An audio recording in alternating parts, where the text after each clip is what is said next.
es el Día Internacional de los Bosques. Y hay una cifra que es interesante conocerla. Solo durante 2022 se han deforestado más de 146.500 hectáreas de nuestros bosques. Perdemos nuestra flora, nuestra fauna. Recordemos que los bosques nos dan aire, ayudan en el ciclo del agua y nos dan vida. ¿Cómo cuidar nuestros bosques? Vamos a conocerlo con Fernando Regal, ingeniero forestal, especialista técnico de la iniciativa Unidos por los Bosques de la Fundación para la Conservación y el Desarrollo Sostenible. Fernando, bienvenido a RPP. Muchas gracias, Jorge. Muy buenas tardes, muy buenas noches a ti y a toda tu audiencia a nivel nacional. Un placer estar acá. Efectivamente, hoy celebramos el Día Internacional de los Bosques y es un llamado a la reflexión, ¿no? El Perú es un país forestal, es un país de bosque, ¿no? El 60% de nuestro territorio son bosques, ¿no? Claro. Tenemos bosques amazónicos, bosques en la costa también, ¿no? En los Andes. Entonces, somos un país de bosque y tenemos que sentirnos identificados. Entonces, tenemos que conocerlo para justamente poder hacer frente a estas amenazas que lo están transformando en las cifras que tú mencionabas hace un momento. Claro, yo mencionaba una cifra que de repente si hablamos de números podemos minimizarla, ¿no? Pero ¿qué representa esto para el desarrollo de nuestro país y para la ecología del Perú? Claro, uno podría pensar, ¿no? Ilusamente 145.000 Claro, no es mucho. son solo cifras, dirían algunos, pero no es así. No es así. Claro, ¿no? Esto, los bosques son un recurso importante porque, como dicen, nos dan oxígeno, regulan el ciclo del agua, pero además brindan toda una serie de servicios adicionales, nuestra flora y nuestra fauna que mencionabas, de la cual aprovechamos, si somos conscientes e inteligentes, sostenidamente, en beneficio sobre todo de las poblaciones que están asentadas ahí y que son los primeros guardianes, ¿no? Entonces tenemos que trabajar de forma conjunta como nación, identificarnos como cuidadores de bosques y trabajar para conservarlos y aprovecharlos sostenidamente. ¿Cuáles son las amenazas más grandes que tienen nuestros bosques, Fernando? El problema de la deforestación es un problema complejo que cambia dependiendo del lugar geográfico, ¿no? Las amenazas no son siempre las mismas, pero en términos generales, la expansión de la agricultura es uno de los grandes peligros. El tráfico de tierras, ¿no? La falta de ordenamiento territorial provoca el tráfico de tierras, la expansión de economías ilícitas, ¿no? Como la minería ilegal, el cultivo de coca, por ejemplo, en zonas de frontera, ¿no? Entonces hay toda una serie de causas directas y de atrás causas indirectas que promueven la deforestación, ¿no? Entonces es un problema complejo y por lo tanto necesita soluciones complejas, ¿no? Si vamos a trabajar con el pequeño agricultor que está deforestando, porque efectivamente lo está haciendo, pero no podemos tener una aproximación punitiva. Claro, ¿no? claro. Tenemos que tener una aproximación de Estado, ¿no? De llevar tecnología, de llevar conocimiento, de llevar acceso a los mercados, de elevar la calidad de vida del productor amazónico para que de esa manera no tenga la necesidad de deforestar. Y hay un dato importante. ¿Es cierto que algunas comunidades religiosas están también lamentablemente influyendo en todo este problema de la deforestación? Sí, está documentado ya, hay distintas iniciativas que lo han documentado, como las colonias menonitas en la Amazonía, sobre todo en Ucayali, han provocado, ¿no? deforestaciones en varios miles de hectáreas. Claro. Ahora, la pregunta del millón, Fernando, ¿cómo trabajamos, ¿no? para frenar el avance de la deforestación? Sí. Principalmente se necesita un trabajo organizado entre la sociedad civil, que somos nosotros, organizada, pero el Estado a nivel nacional, a nivel regional y local, los tres niveles de gobierno. Los tres, el Ejecutivo, el Legislativo también con las normas que da, el Poder Judicial, ¿no?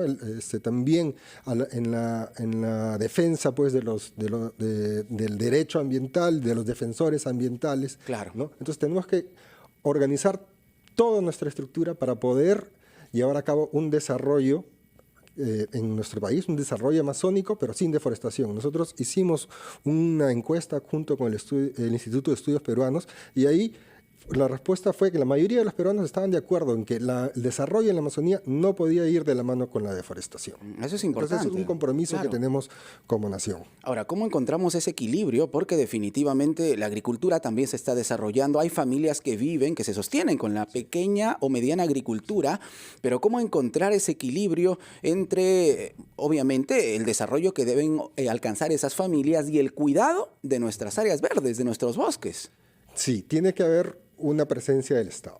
Que eso es algo que tú lo vas a ver en cada caso de alguna denuncia ambiental.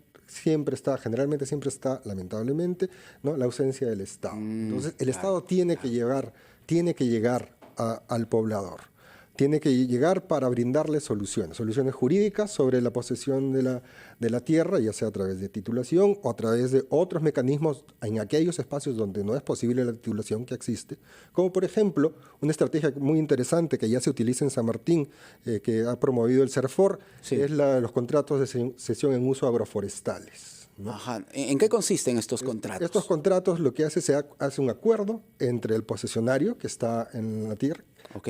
para brindarle apoyo tecnológico, un contrato en que, va a producir la producción que tenga cacao, café u otros, Ajá. ¿no?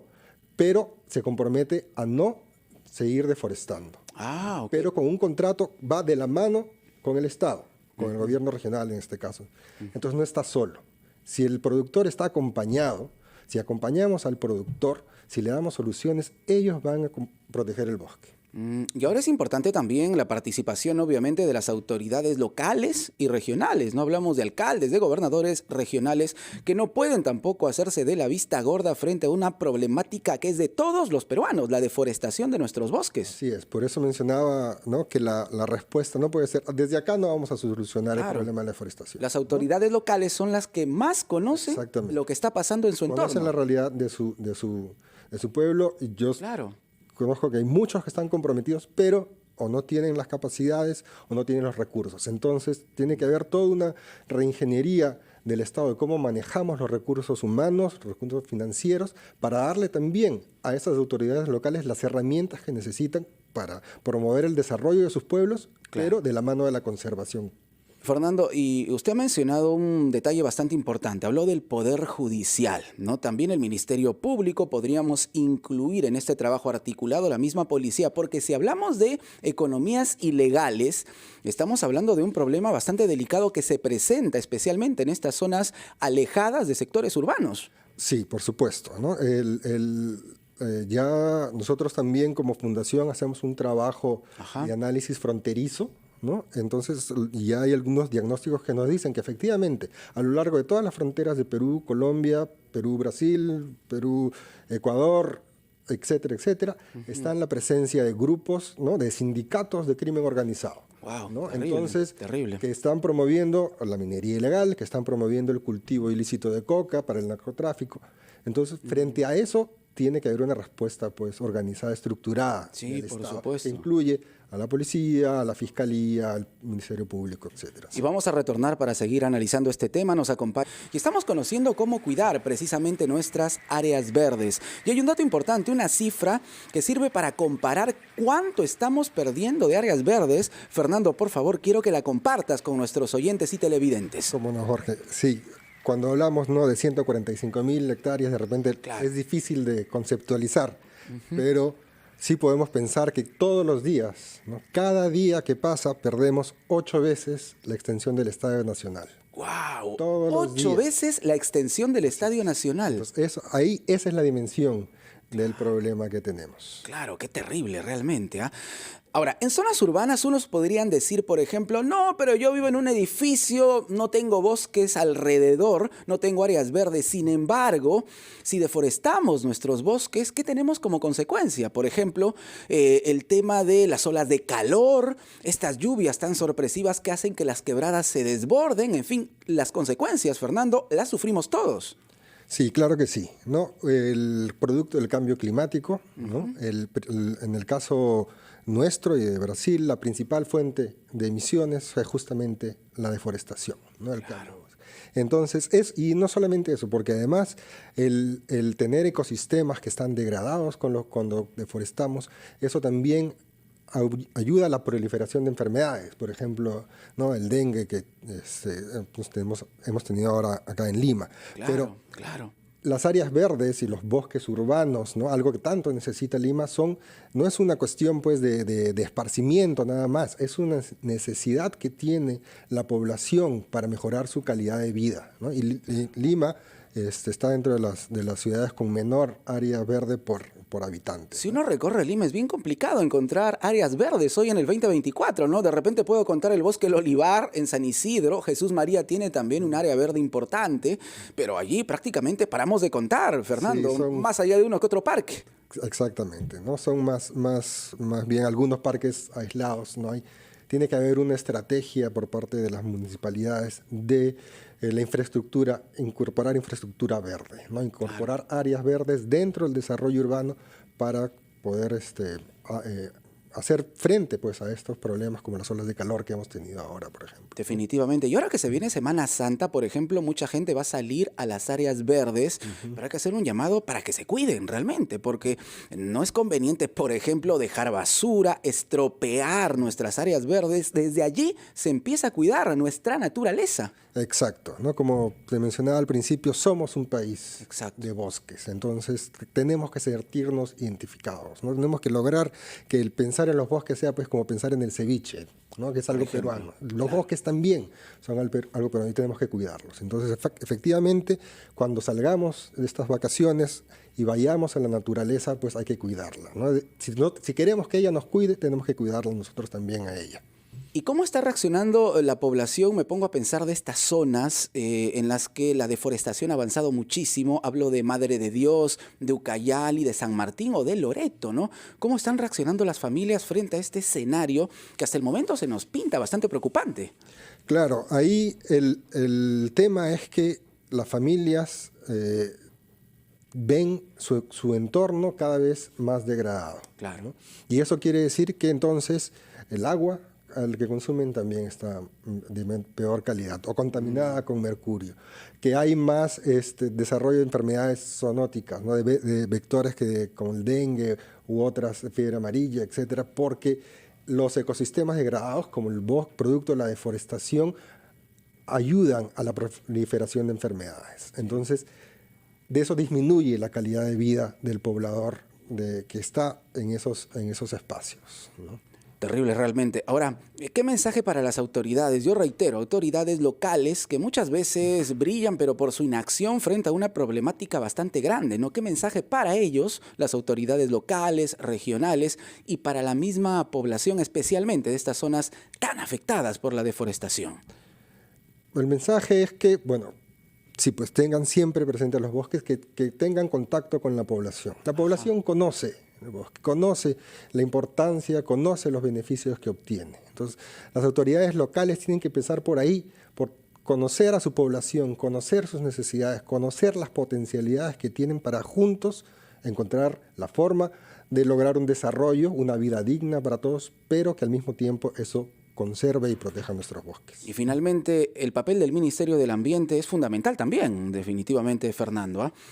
¿Qué se está planteando a nivel general como política de Estado ya, ¿no? ¿Podemos confiar en que este problema se está observando en su dimensión adecuada?